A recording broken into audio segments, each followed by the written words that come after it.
Vámonos a la continuación de la serie Morir para dar vida. Hoy voy a tocar el tema número 6, la escuela del quebrantamiento. La escuela del quebrantamiento. Bien, después de 5 enseñanzas sobre este tema, hemos aprendido que el quebrantamiento pues es algo necesario para cada uno de nosotros, ¿sí?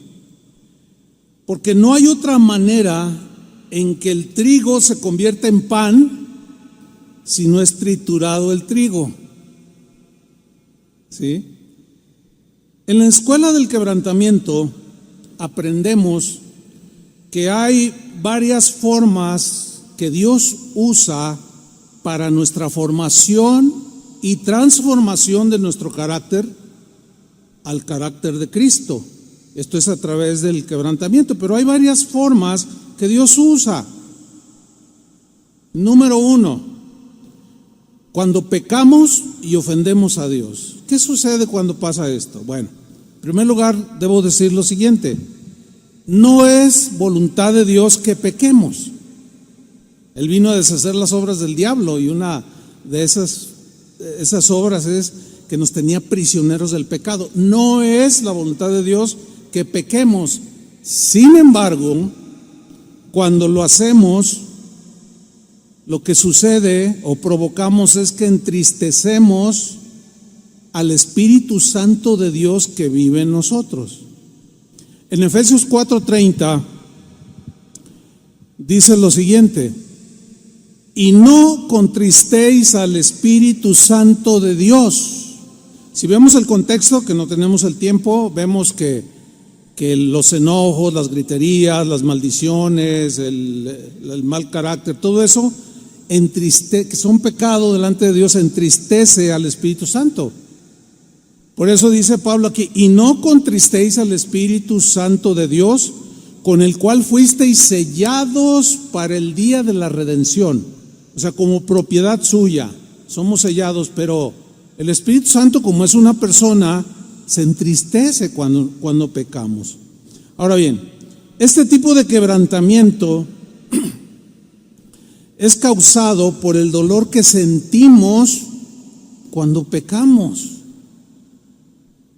Si usted no siente dolor cuando peca, algo anda mal ahí, ¿verdad? Pero cuando pecamos, entristecemos al Espíritu Santo y esto causa un dolor profundo en nosotros. Ese dolor golpea nuestro corazón por haber ofendido al Señor.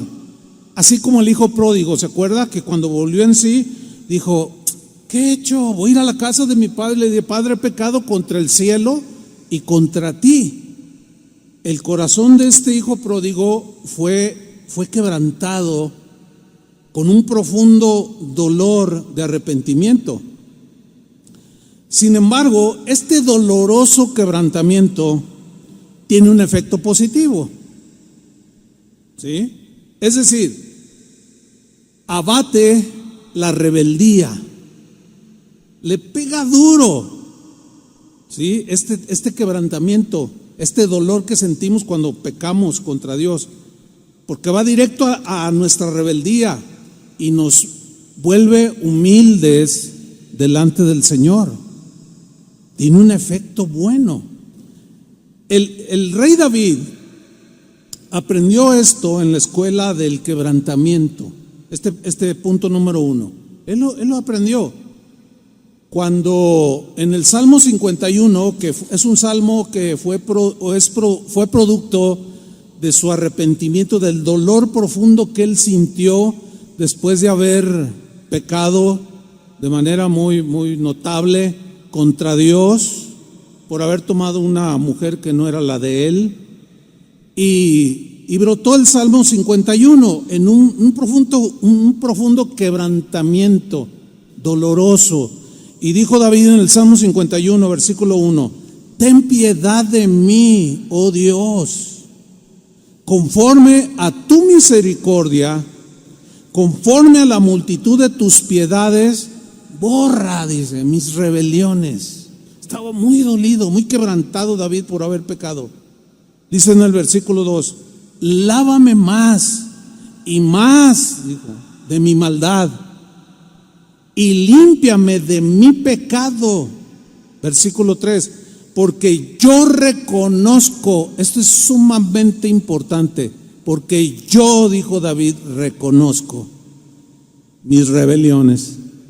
Yo sí, yo las reconozco, no me justifico, no le echo la culpa al otro, no hago que el otro confiese, no, yo confieso mi pecado. Yo reconozco, dijo, mis rebeliones. No trasladó el pecado también a Betsabé. No, pues ella dijo que sí. A ver, ella que no argumentó nada. Dijo, yo reconozco mis rebeliones y mi pecado, dijo, está siempre delante de mí, porque yo fui el que pequé.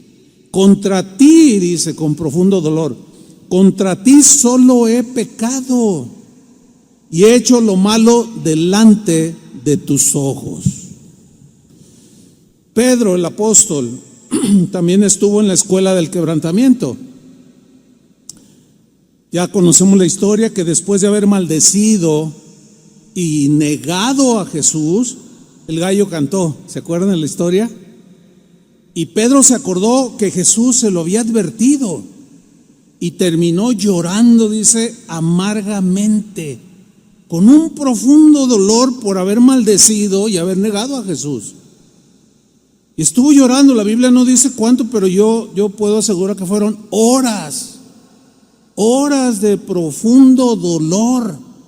Esto provocó algo bueno en su corazón, porque su corazón estaba profundamente quebrantado, dolido por haberle fallado al Señor.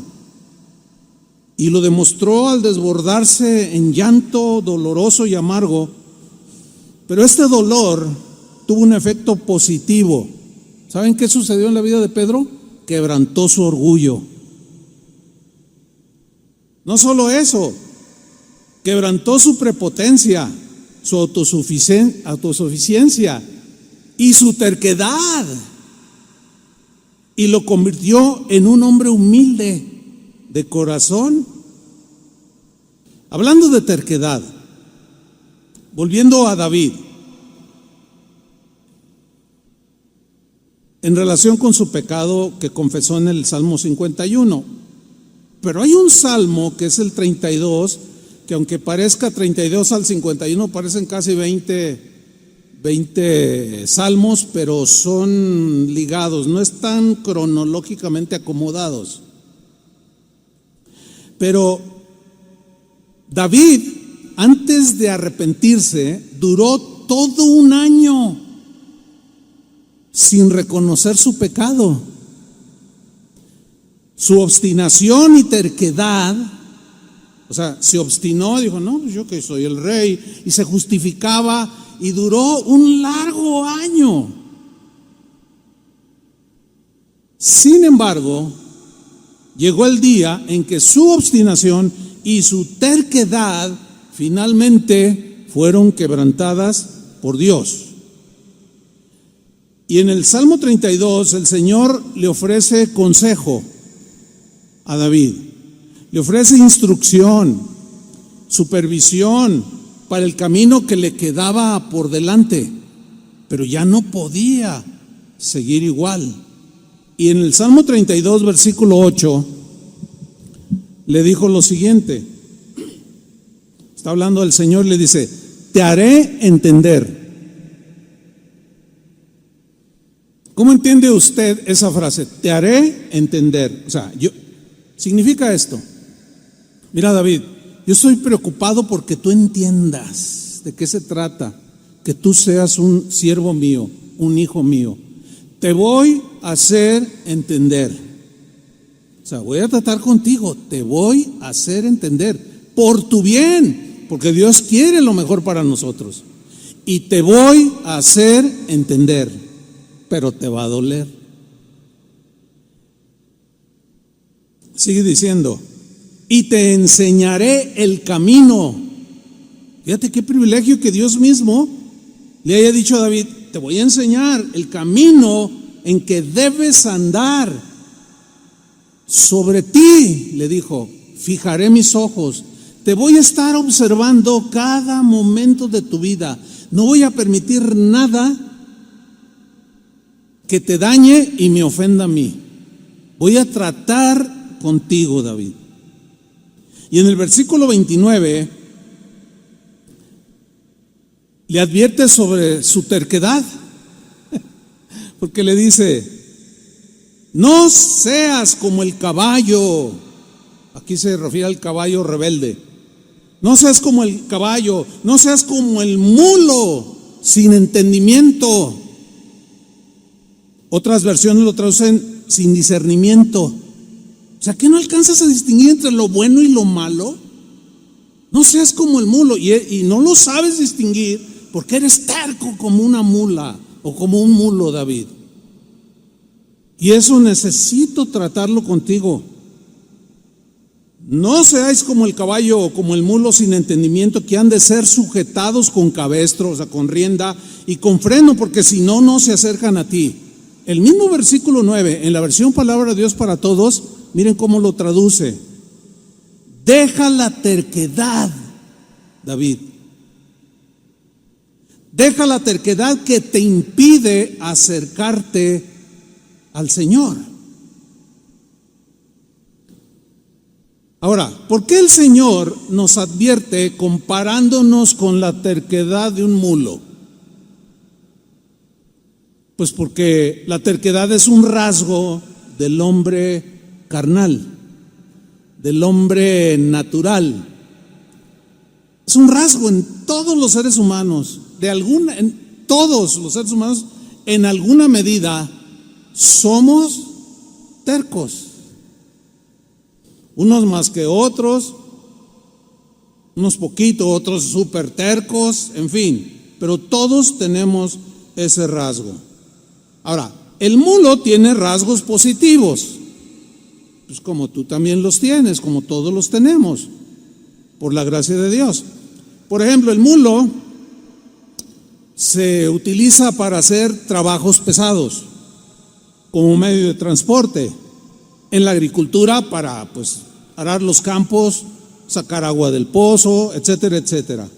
Pero el mulo tiene un gran problema. Son estériles, porque es la cruza de un caballo con un burro o una burra, ¿sí? Y nace un mulo. Sí, o sea, es como un híbrido, y nacen estériles, o sea, no se multiplican. Y cuando llega a concebir una mula, la cría es muy débil, enfermiza y se muere bien pronto. ¿Sí? ¿Cuántas veces hemos oído esa frase que dice más o menos así: ay, es terco como una mula? ¿Han oído esa frase? Ay, esta señora es terca como una mula. Ay, este hombre es terco. No. Como una mula. Déjeme describirle algunos sinónimos de terco, para que quede bien claro, ¿sí? Uno de ellos es obstinado. Un obstinado es una persona que se mantiene firme en una idea, en una intención u opinión, pero muy poco acertada. Pero él se mantiene. No reconoce que puede estar equivocado. ¿Conoce gente que nunca se equivoca? Hay un montón. O sea, no le ganas una. Los conoce. O sea, siempre te dicen algo. Oye, no, pero, o sea, siempre tienen la razón. Y todo el mundo se da cuenta que está pero mal el pobre mulo, el pobre hermano, la pobre persona. Pero él es obstinado y de ahí no se mueve. Otro sinónimo es testarudo. Un testarudo es una persona que tiene dificultades para dialogar de manera objetiva y coherente con otras personas. Se encierra en sus propias ideas y no escucha a los demás. Cuando está en diálogo, él está pensando en lo que va a decir cuando el otro termine, pero nunca está escuchando. Y la gente se da cuenta, oye, ¿me estás escuchando? ¿Estás entendiendo lo que te estoy diciendo? Te dicen, sí, a ver qué. No, bueno, es que... Y empiezan, ¿sí? O sea, no escuchan a nadie, son testarudos. Bueno, no escuchan ni a Dios. David, su terquedad, su nivel de terquedad lo llevó a que todo un año no escuchara a Dios, no obedeciera a Dios. Otro sinónimo de terco es intransigente. Una persona es intransigente o que es intransigente es alguien que no acepta las opiniones de los demás, las ideas que son distintas a las suyas. Lo de él, eso es lo mejor. ¿Conoce gente así? Otro sinónimo, caprichoso.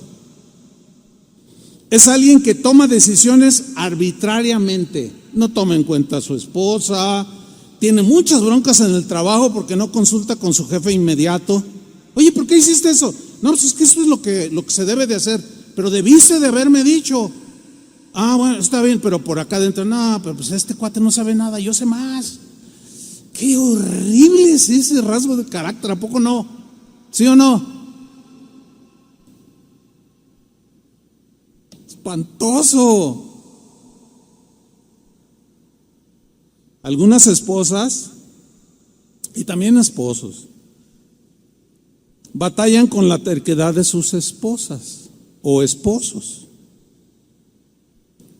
Mire, yo he escuchado infinidad de veces esposas decir, ay, amor, tómate la medicina.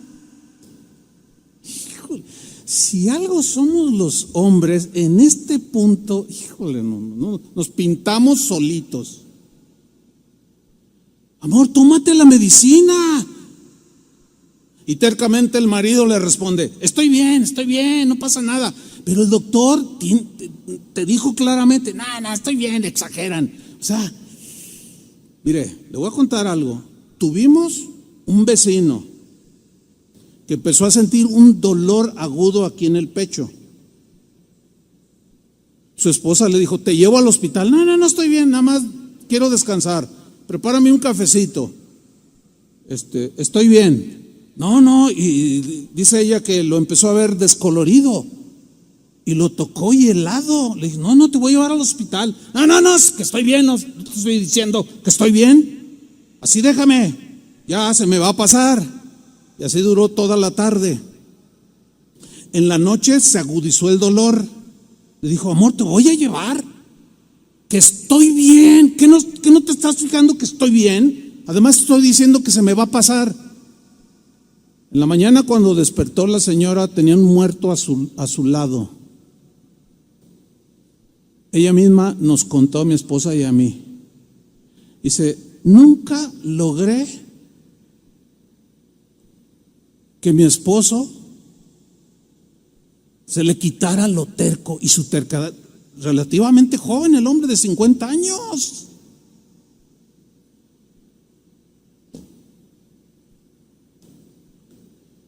No seas terco como el mulo.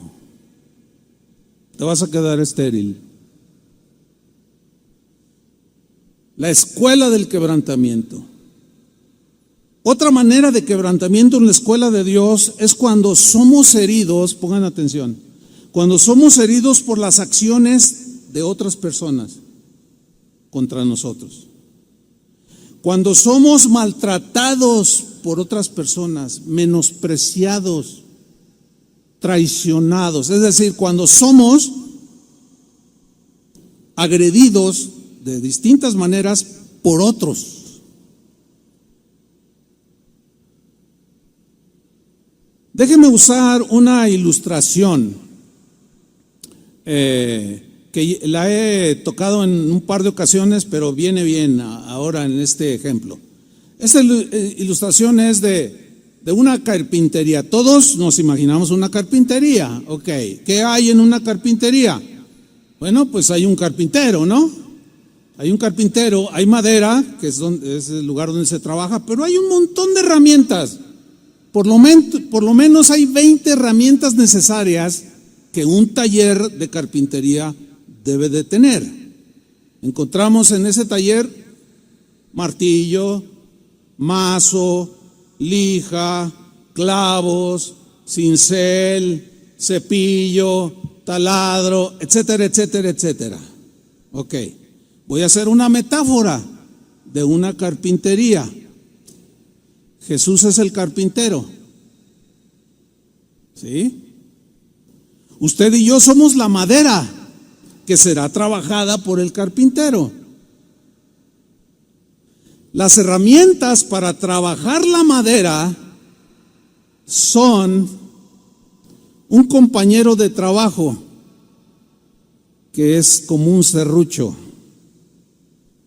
o como un martillo, un vecino que es como un clavo, ¿sí? Un esposo terco que es como una lija. Un hermano en la iglesia o hermanos en la iglesia que son como taladros. ¿Ya cómo taladran? Y siempre están.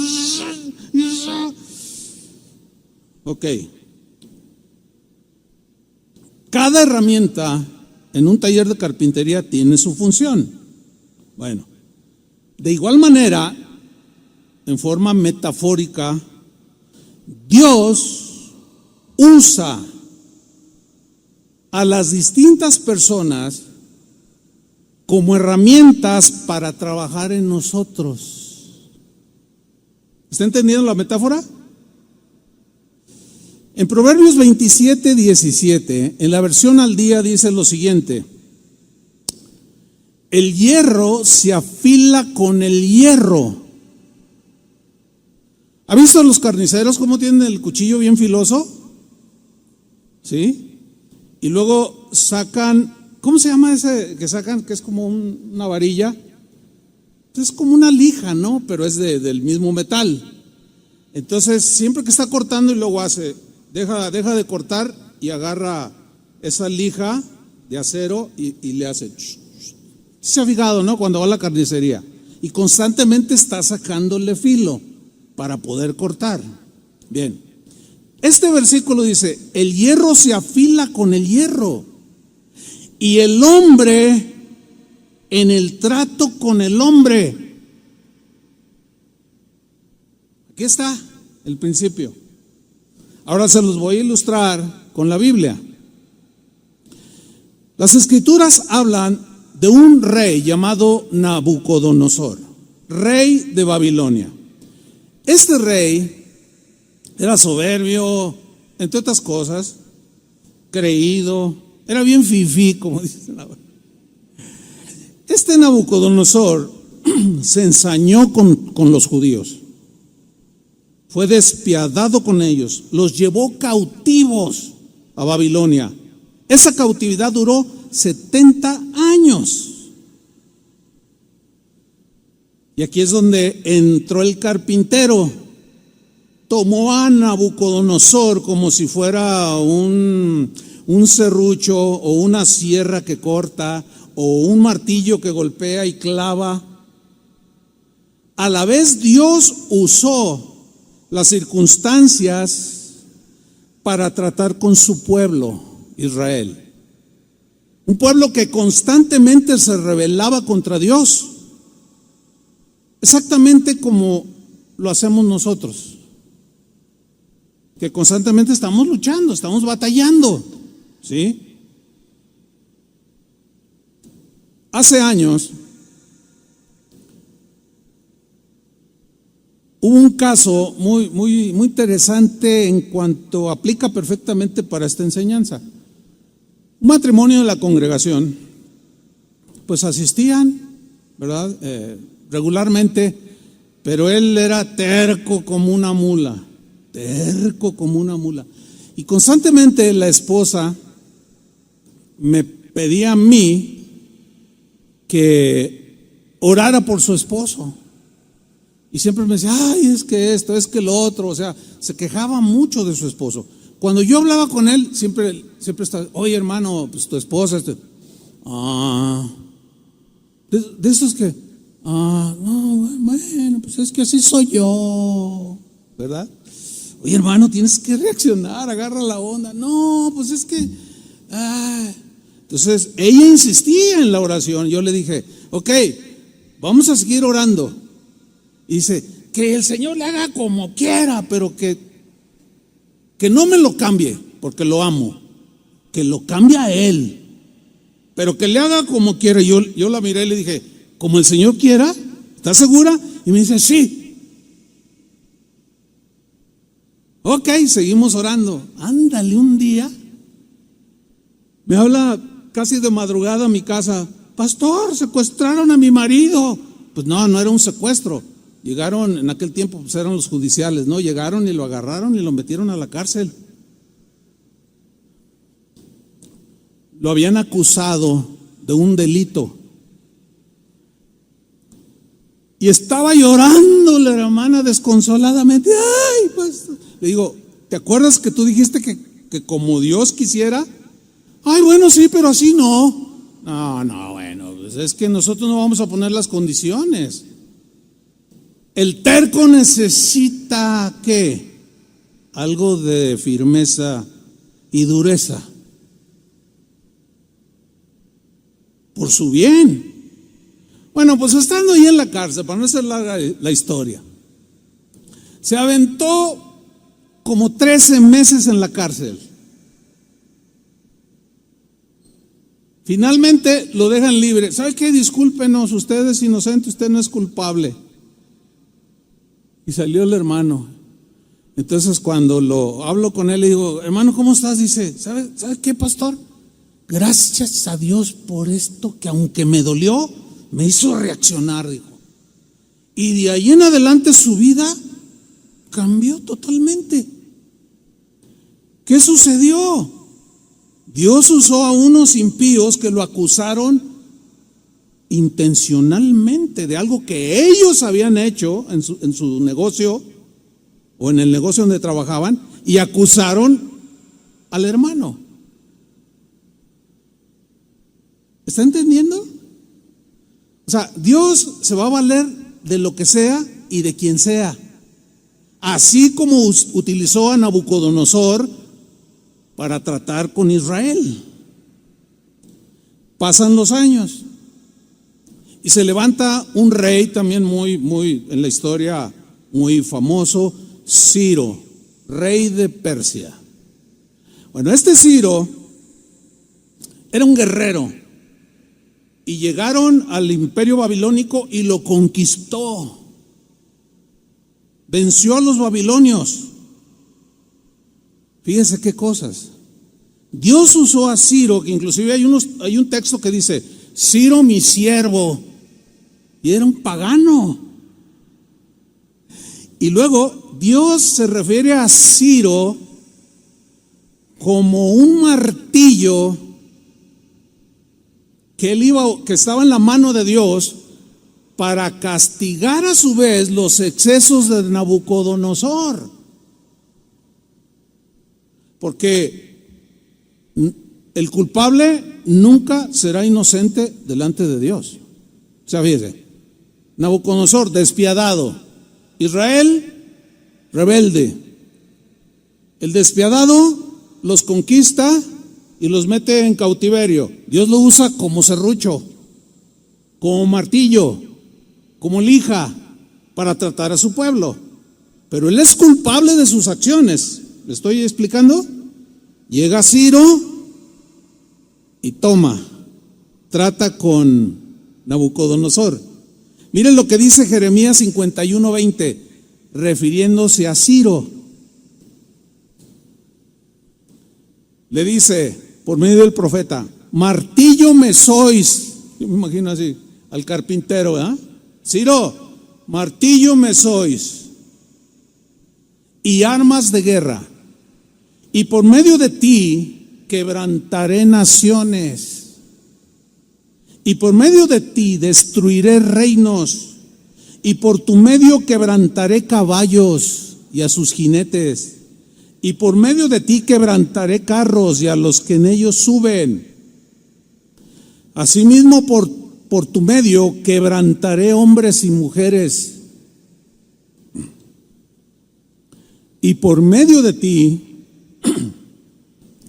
quebrantaré viejos y jóvenes, y por tu medio quebrantaré jóvenes y vírgenes. También quebrantaré por medio de ti al pastor y a su rebaño. No se refiere a un pastor como yo, es el pastor literal. Quebrantaré por tu medio a labradores y a sus yuntas, a jefes y a príncipes quebrantaré por medio de ti, y pagaré a Babilonia, ahí está, y a todos los moradores de Caldea todo el mal que ellos hicieron en Sión, o sea, a su pueblo, delante de vuestros ojos, dice Jehová. ¿Están viendo esto? No sé si lo están viendo con claridad. O sea, así como Dios usó a Nabucodonosor para tratar con Israel, como un carpintero usa sus herramientas, a la vez usó a Ciro para también tratar con Nabucodonosor sus abusos. Es decir, los que están a tu alrededor, quien sea, pueden ser usados por Dios para tratar contigo, para tratar tu mal carácter, para tratar la avaricia, para tratar la envidia, para tratar los celos. Dios va a usar, los usa como herramientas. No que Él los obligue a hacer eso, no. Él, como es omnisciente, todo lo sabe. Esa es la grandeza de Dios, ¿no? Que al saber todo, Él sabe cómo usar todo aquello para nuestro bien. Porque al fin y al cabo, eso sucedió para el fin, para bendecir a Israel, su pueblo. Fíjense, Nabucodonosor terminó confiando en Dios.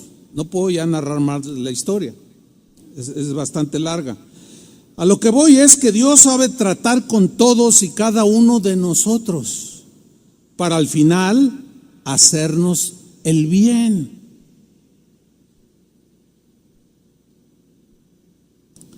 Cuando alguien te ataca, te traiciona, te difama, te calumnia, te miente deliberadamente,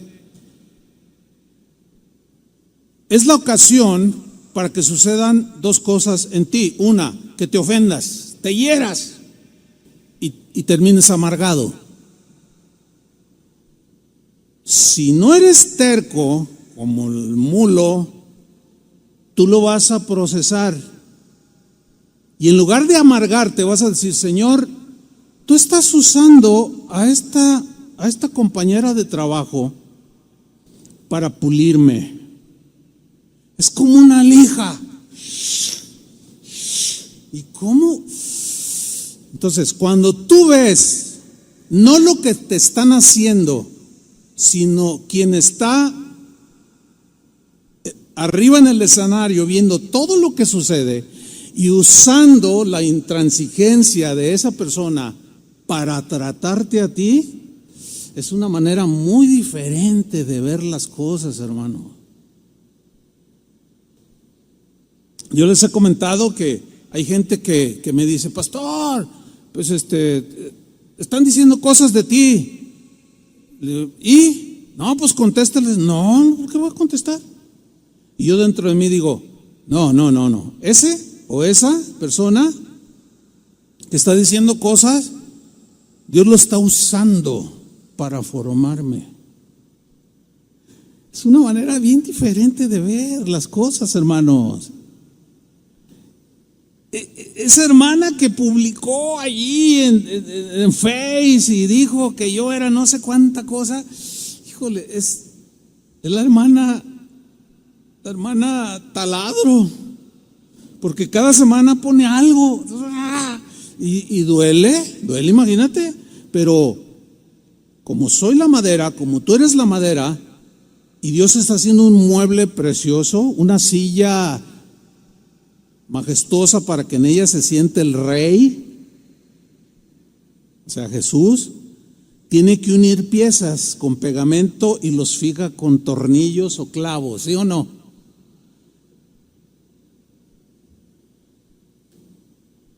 Metafóricamente hablando, alegóricamente hablando. Ahí está la madera, ahí está el tronco. Lo corta, empieza a darle forma a las piezas, el carpintero, y luego empieza a pulir y usa la escofina y él empieza a cortar, empieza a pulir, luego ¿cómo se llama? El cepillo para limar lo áspero. Bueno, metafóricamente se imagina la madera, que es usted o yo, y está por aquí un borde, que es un terquedad, para irnos con el hilo del mensaje. Entonces el Señor dice, no, pues este borde no se va a ver bien porque va a ser el brazo de la silla o del sillón que estoy fabricando. Entonces agarra el cepillo y empieza. Y cada cepillada, cepilladón. Y duele la cepillada. Y luego quiere unir dos partes y pone pegamento. Y dice, ay, qué rico se siente. Pero luego agarra unos clavos de este tamaño, y, o sea, el hermano clavo, ¿verdad? Y agarra el vecino martillo y empieza, pam, pam, lo, ta. La madera grita porque le duele. ¿Cómo? Tengo que pasar esto. Y el carpintero le dice, sí, porque tienes que ser un mueble digno de un rey. Pero me duele mucho. No puede ser nada más ahí una banquilla, ahí una sillita ahí que cualquiera se siente y se rompa y se caiga. No, tienes que ser una silla como un trono, una obra de arte.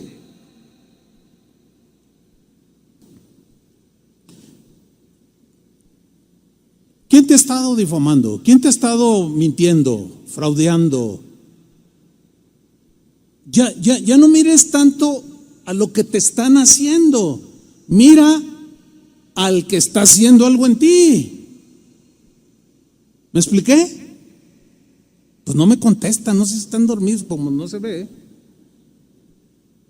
Se ven así. No alcanzo a ver.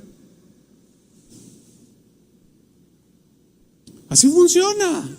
Es la carpintería del Señor, la escuela del quebrantamiento. Un tercer aspecto en la escuela del quebrantamiento que Dios usa para quebrantar nuestras vidas y formar nuestro carácter por medio de la disciplina. O sea, disciplina no de que diario me levante a las 6 de la mañana. No tanto me estoy refiriendo a ese tipo de disciplina, sino a la corrección. Aquí la palabra disciplina tiene que ver con corrección, que ya es como el último terminado para la obra, ese sillón majestuoso, ¿sí? Donde ya corre la mano y todo liso, todo bonito, todo bien ensamblado, ¿sí? Mire, déjeme ilustrárselo con la Biblia. En Hebreos capítulo 11, no tiene que abrirlo, todos sabemos que allí el escritor de la carta a los Hebreos escribió una lista larga de hombres y mujeres que fueron quebrantados. Muchos les llaman a ese capítulo el capítulo de los héroes de la fe, donde habla de Moisés. Por la fe Moisés dejó Egipto y rehusó llamarse hijo de la hija del faraón. Pero ya hablamos de Moisés, que todo eso lo hizo después de 40 años de haber sido quebrantado en el desierto. Y luego habla de Abraham. Abraham fue probado, 25 años esperando un hijo porque era estéril. Su esposa era estéril, no podían tener hijos. A los 100 años le da un hijo, Isaac, y luego Dios le dice, ofréceme a tu hijo en sacrificio. Qué prueba tan fuerte. Porque tenía que dar lo que más amaba y tanto había esperado. A veces Dios nos pide cosas así, hermano. Pero no muchos están dispuestos a darle a Dios lo que les está pidiendo en sacrificio. ¿Sí? Y sigue la lista. ¿Y qué más digo de Sansón? Uno dice, bueno, Sansón, pues era bien fuerte, sí, pero cuando se metió en problemas, Dios trató con él. Y utilizó a los enemigos y lo dejaron en una condición terrible. Le sacaron los ojos. Pero al final, conocemos la historia, estaba ahí todo vituperado, avergonzado, y estaba ciego, y lo llamaron a un palacio donde había una fiesta de los filisteos, y él tocó 2 pilares y oró y dijo, Señor, devuélveme la fuerza que tenía antes para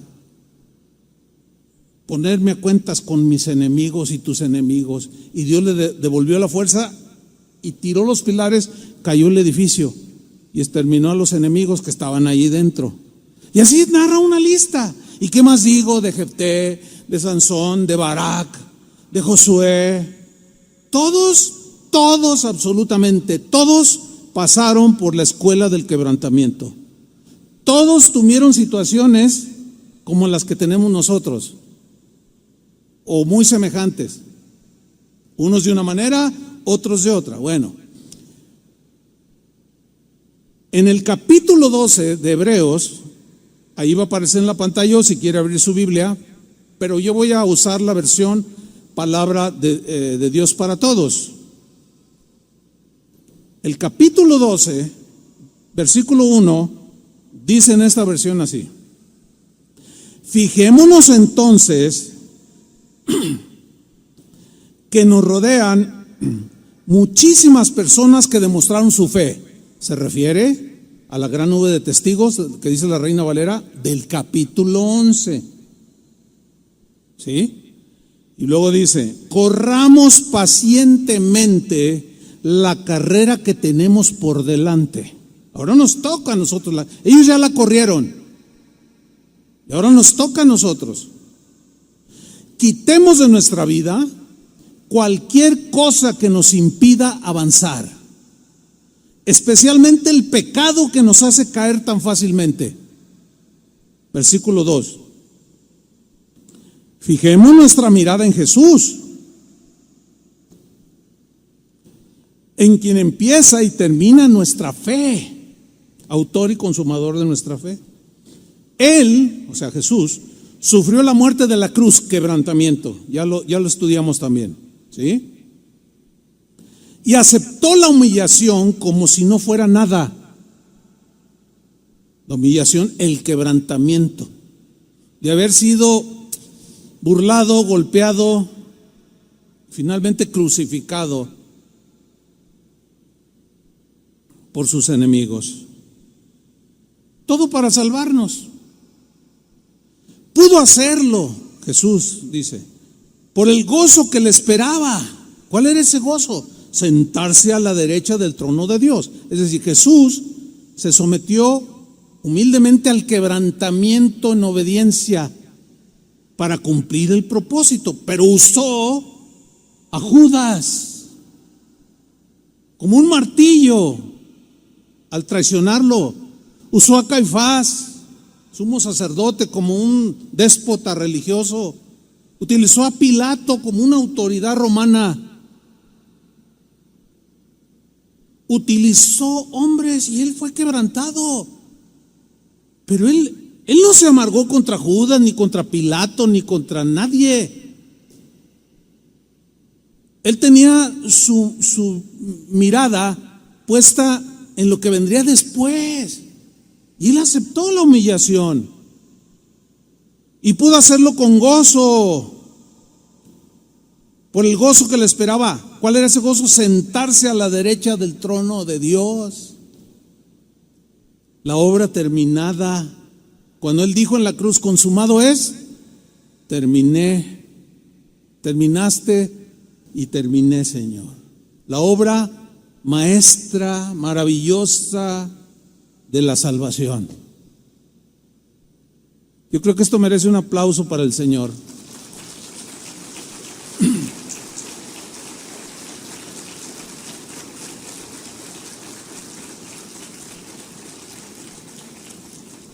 Ahora, veamos versículo 3. Continúa Hebreos. Si alguna vez se sienten desfallecidos y agobiados, yo me he sentido así en algunas ocasiones.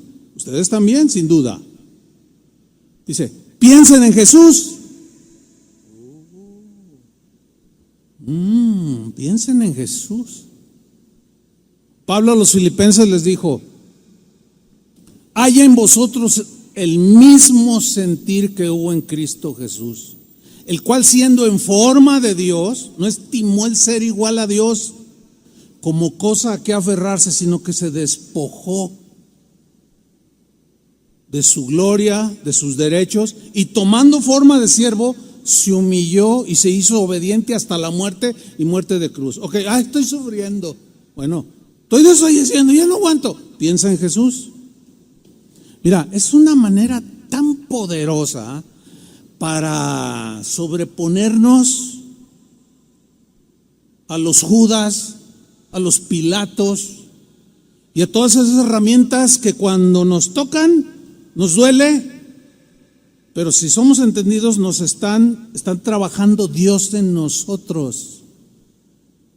Dice, entonces cuando se sientan desfallecidos y agobiados, piensen en Jesús, quien soportó pacientemente el maltrato de los pecadores.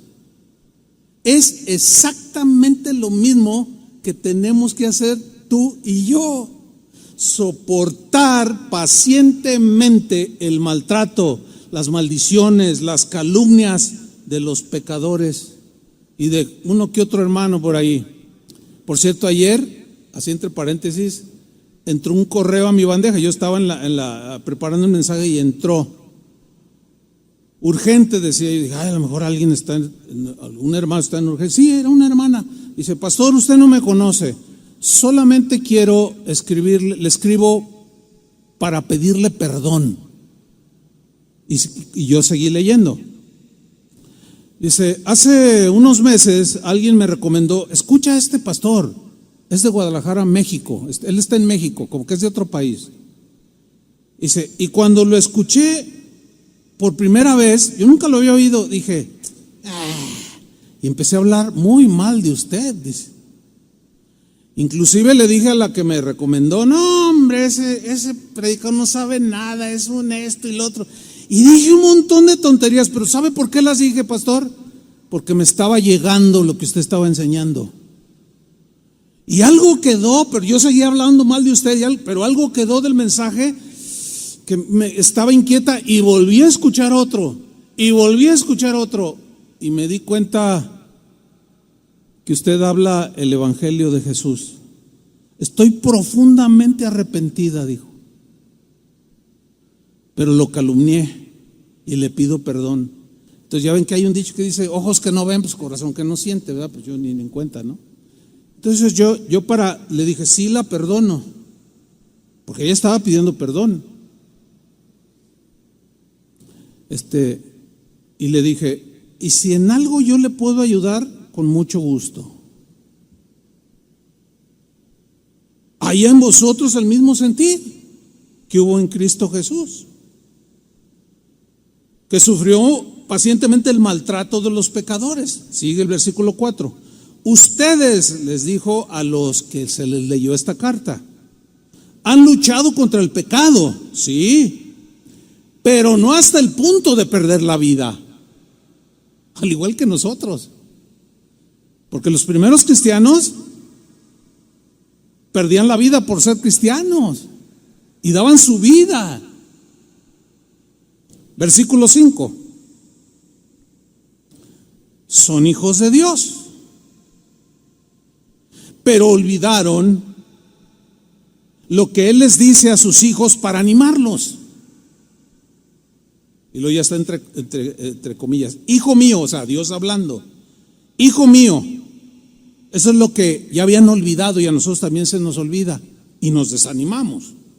porque se nos olvida pensar en Jesús y vemos que lo que nos están haciendo otros o nos están maltratando, estamos profundamente heridos y se nos olvida Jesús. Pero el Señor, el escritor dice, ustedes ya se olvidaron lo que Dios dijo: hijo mío, toma en serio la disciplina del Señor y no te desanimes cuando el Señor te corrija. El Señor disciplina a todo el que ama.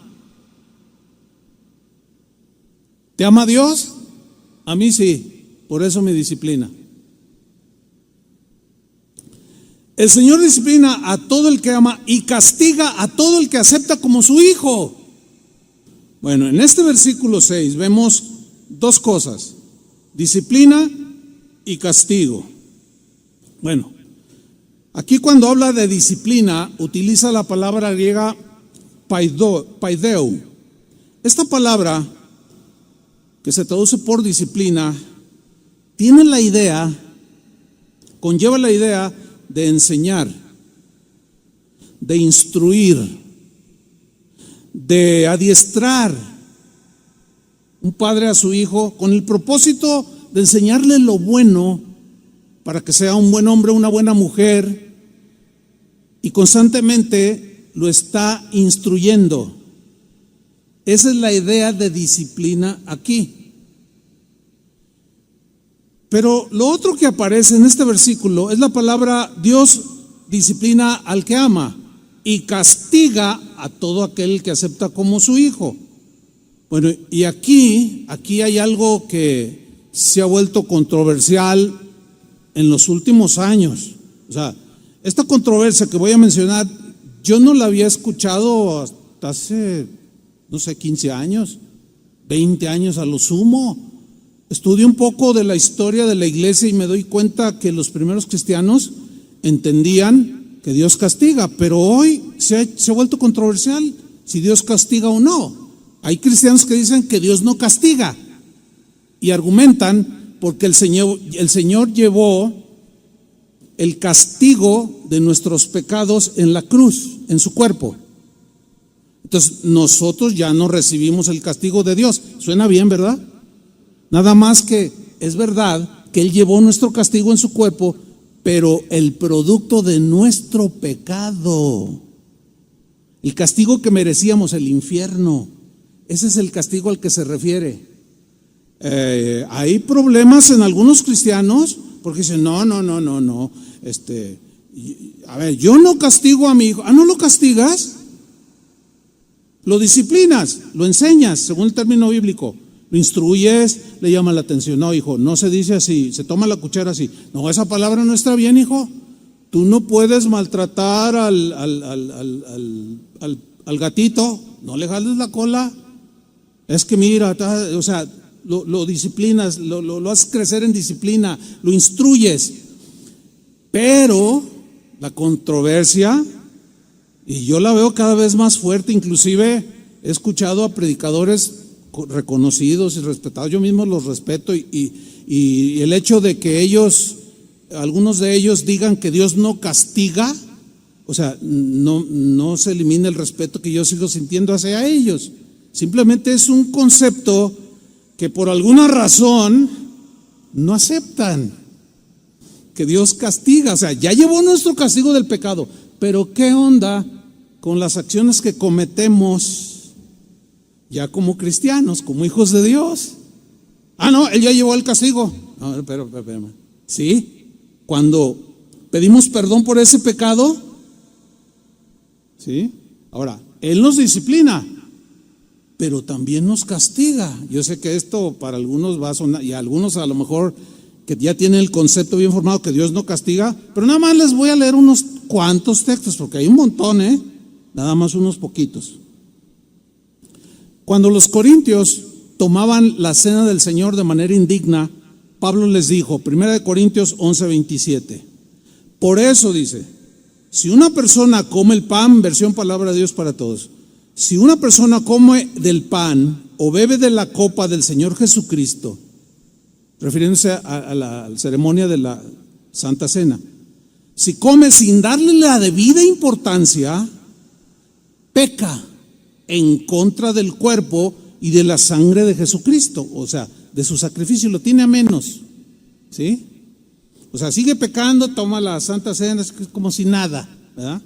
Sin dolor profundo de arrepentimiento o quebrantamiento. Tienen menos, dice, peca contra el Señor. Versículo 28. Por lo tanto, fíjense, aquí viene, antes de comer del pan y beber de la copa, cada uno debe preguntarse si está actuando bien o mal.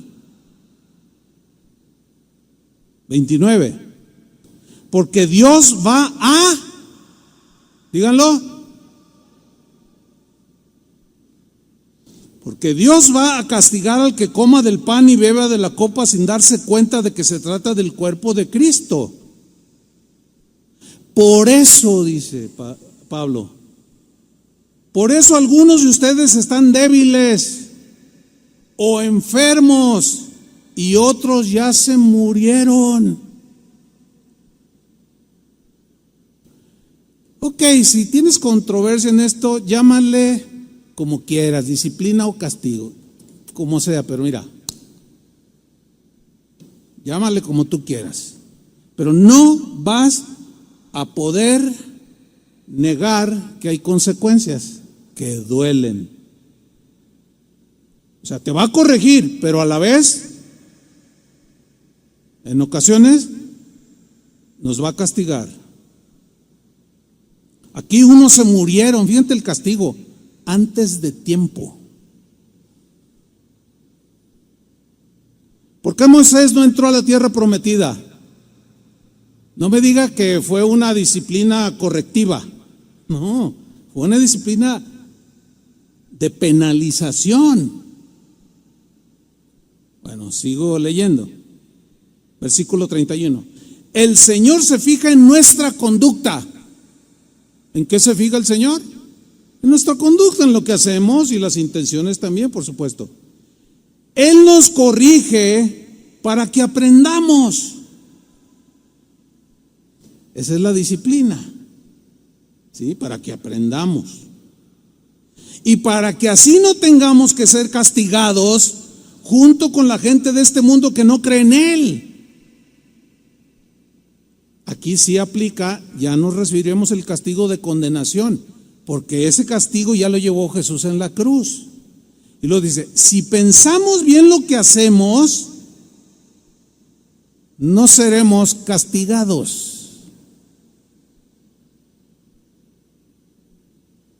Vemos aquí claramente que Dios castiga no solo como un método pedagógico, sino como penalidad.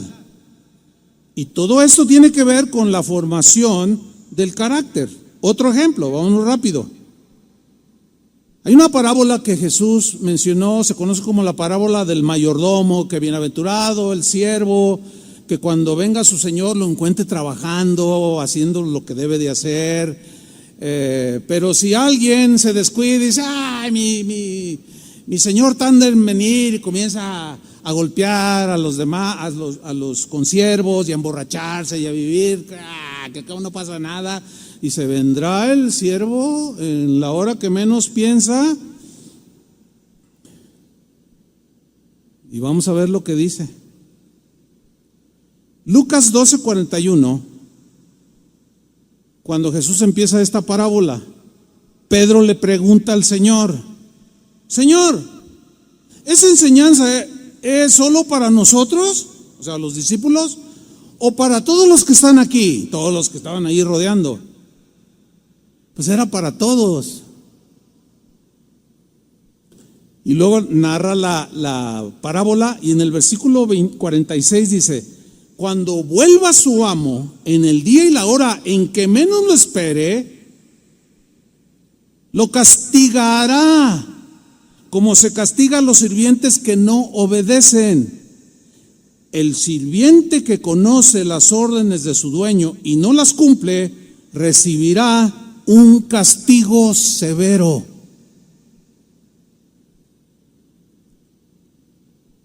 Y un último ejemplo. Primera Tesalonicenses 4:6. Pablo le escribe a los cristianos en Tesalónica. Y miren lo que les dice: que ninguno agravie ni engañe en nada a su hermano. O sea, le está dando una instrucción apostólica directa de Dios a los líderes de la iglesia en Tesalónica. O sea, cuiden, observen que ninguno agravie ni engañe en nada a su hermano, porque esto provoca situaciones conflictivas dentro de la iglesia. Que ninguno engañe en nada, ni agravie en nada a su hermano. Y luego miren la frase que sigue: porque el Señor es vengador de todo esto. ¿Se acuerdan que la Biblia dice: no os venguéis vosotros, sino dejar que sea Dios el juez justo? Entonces aquí claramente dice, da a entender que si alguno agravia a su hermano de cualquier manera, el Señor es vengador de ese agravio. Ahora, la palabra vengador en el griego también se puede traducir como castigador, que es la misma palabra que aparece en Romanos capítulo 13, cuando dice que nos sometemos a las autoridades porque fueron impuestas por Dios para que haya orden, de manera que el que resiste a la autoridad, a Dios resiste, porque estos están puestos por Dios para castigar al que hace lo malo. No me digas que cuando se comete un delito así civil te disciplinan. Por ejemplo, te pasas un alto, te pasas 2 altos y el agente te persigue, te vio y te alcanza. ¿Qué sería? ¿Disciplina o castigo penalización o algo penalizado por haberte pasado? ¿Es una disciplina para que aprendas o como pago a la violación? 3,000 pesos, no sé cuánto está, es carísimo. A ver, ¿te disciplina la gente de tránsito o la ley o te castiga? Díganlo. Te penaliza. Entonces dice que ninguno agravie a su hermano en nada, porque el Señor es vengador de todo esto. Mira, fíjate. El hermano martillo, la hermana lija, pues te dan duro y te duele, y tú ves la lija, ¿verdad? Y dices, y te amargas contra la lija. Estás todo amargado contra el martillo. Pues no.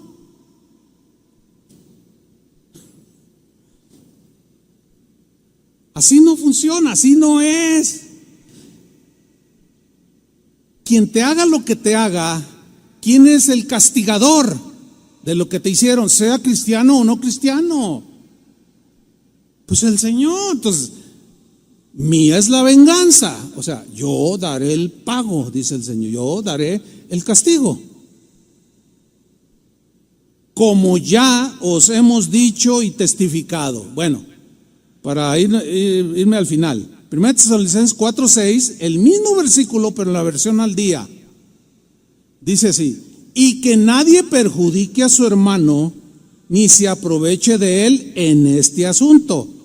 El Señor castiga todo esto, como ya os hemos dicho y advertido. Entonces, el Señor al que ama, disciplina, forma, instruye y castiga las acciones que merecen castigo. ¿Cómo será el castigo? Ese es solo Dios, juez justo, nos da el justo castigo. Puede ser infinidad de cosas para que entendamos. Entonces, a muchos no les gusta esta definición de Dios que castiga, pero ahí está, hermanos. ¿Qué es el juicio final? ¿No es un castigo? Sí, pero eso es para los no cristianos. Ok, vámonos al tribunal de Jesús. El que se portó mal pierde su recompensa. ¿No es un castigo? Entonces, pensemos, hermanos. Es probable que algunos de ustedes estén en una situación de disciplina, pero también puede ser de reprensión, de castigo, de consecuencia por su terquedad, por su rebelión, por nuestras maldades. Volvamos a Hebreos 12, versículo 7. Allí nos quedamos. Acuérdense de la grande nube de testigos y que si nos desfallecemos, veamos a Jesús, etcétera. Porque el Señor al que ama disciplina. No se olviden de esa exhortación y castiga al que recibe por su Hijo. Versículo 7. Entonces dice, soporten esos sufrimientos como se acepta la disciplina de un padre. Porque Dios lo hace como un padre que corrige a sus hijos. O sea, pedagógicamente y penalmente. Versículo 8. Si Dios no los disciplinara, significaría que no le importan, dice esta versión. Porque hay cristianos que hacen y deshacen. Y, oye hermano, es que lo que hiciste, nada, Dios es amor. Y que, a ver, aquí estoy, mira, no me pasa nada. Híjole, pues ahí ya me pusiste a pensar, no te pasa nada porque no eres su hijo. En la versión Reina Valera dice, si Dios no los disciplina, es porque sois bastardos. O sea, no son hijos legítimos de Dios. Cuando mis hijos estaban chiquillos, yo los disciplinaba, pero mis vecinos de los lados y de enfrente tenían también sus chiquillos, pero yo no les podía disciplinar porque no eran mis hijos. Entonces, cuando alguien se cree hijo de Dios y no recibe la disciplina pedagógica o penal por sus acciones, dice, no, mira, Dios es bueno, yo sigo como antes, feliz. Es que no eres su hijo. Pero si sientes la mano del carpintero y ¡zas! Que está clavando y sientes el serrucho que te corta y la lija que te pasa, eres su hijo. Dale un aplauso al Señor.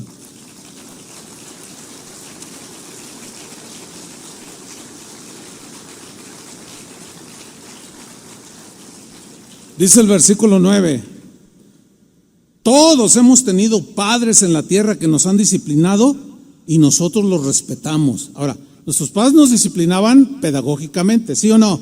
Nos enseñaron cómo hablar, qué no decir, ¿sí o no? Pero ¿qué tal cuando te hiciste la pinta? Te castigaron, ¿no? Ahí está otra vez. Pues no te voy a dar domingo. Este domingo no tienes para... No, pero que no. Para que aprenda.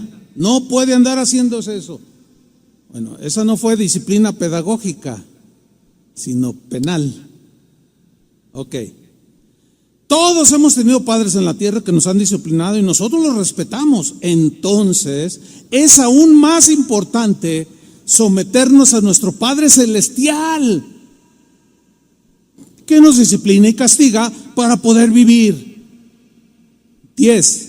Nuestros padres en la tierra nos corrigieron por poco tiempo, o sea, lo que duramos en el hogar. Lo hicieron de la mejor manera que pudieron. Pero Dios nos corrige para ayudarnos a ser santos como Él. Versículo 11. Y no nos gusta cuando nos corrigen, porque nos duele. Pero luego de haber sido corregidos, da buenos resultados. Entonces nos llenamos de paz y empezamos a vivir como debe de ser. Me encanta esta versión, como lo pone. Clarísimo. Hermanos, somos alumnos en la escuela del quebrantamiento. En la carpintería del Señor somos la madera. Dios está haciendo algo hermoso en cada uno de nosotros. Pero no pongamos vista en las herramientas, en el martillo, el serrucho, los clavos, no, sino en el carpintero, lo que va a hacer con nosotros. Amén. Llega el tiempo del examen en toda escuela. Y el examen es al final del curso, que todos pasemos el examen. No se vale copiar, porque pues ¿cómo copiar? Es como cuando íbamos a la escuela, a ver, ¿quién no copió de aquí? A ver, levante su mano, ¿quién no copió? ¿Tú no copiaste, Julio? Oh, hijo, no, me voy a juntar contigo. No, es que como que todos hicimos acordeón. ¿Sí o no?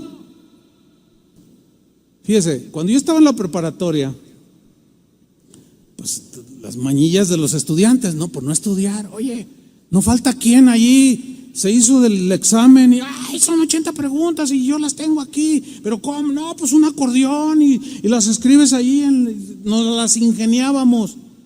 Pero un día me acuerdo que un maestro dijo, ¿saben qué? Este es el examen, creo que era el de física.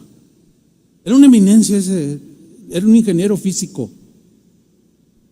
Era chaparrito, pero tenía un conocimiento, era una eminencia. Era un catedrático en la universidad. Y dijo, miren, yo fui estudiante, pero mi papá me dijo, hijo, nunca copies porque te estás engañando a ti mismo. Si quieres llegar a ser un buen profesionista, estudia. Y si yo la agarré en serio. Entonces miren, si estudiaron o no es asunto suyo. Yo me voy a salir durante la hora que dura el examen. Si quieren copiar, copien. Y si no quieren, hagan lo que quieran, dice.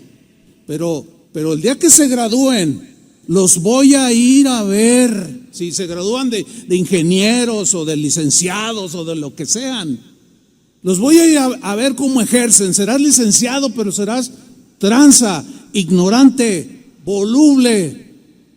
No servirás para nada más que para hacer tranzas, porque te la pasaste toda tu vida haciendo trucos. Y se salió el maestro y todos nos quedamos. Y yo dije, yo pensé por mí, dije, tiene razón. Híjole, nos caía mal porque pues era bien estricto y física a mí siempre se me complicó mucho. Y las matemáticas. Pero dije, no, bueno, yo quiero ser ingeniero. Y pues hay matemáticas, hay física, hay cálculos. Y luego, híjole, pues no voy a copiar. Y varios reaccionaron, otros se levantaron, a ver, pásame la 21, ¿no? Así Entonces, aquí no se vale, en la escuela del Señor no se vale copiar. ¿Qué podemos copiar? Puedes copiar una acción buena sin tener carácter, es imposible. Entonces, en la escuela del Señor seguiremos aprendiendo hasta el último día. Cuando nos morimos, el día de nuestra muerte es el día de nuestra graduación, hermanos.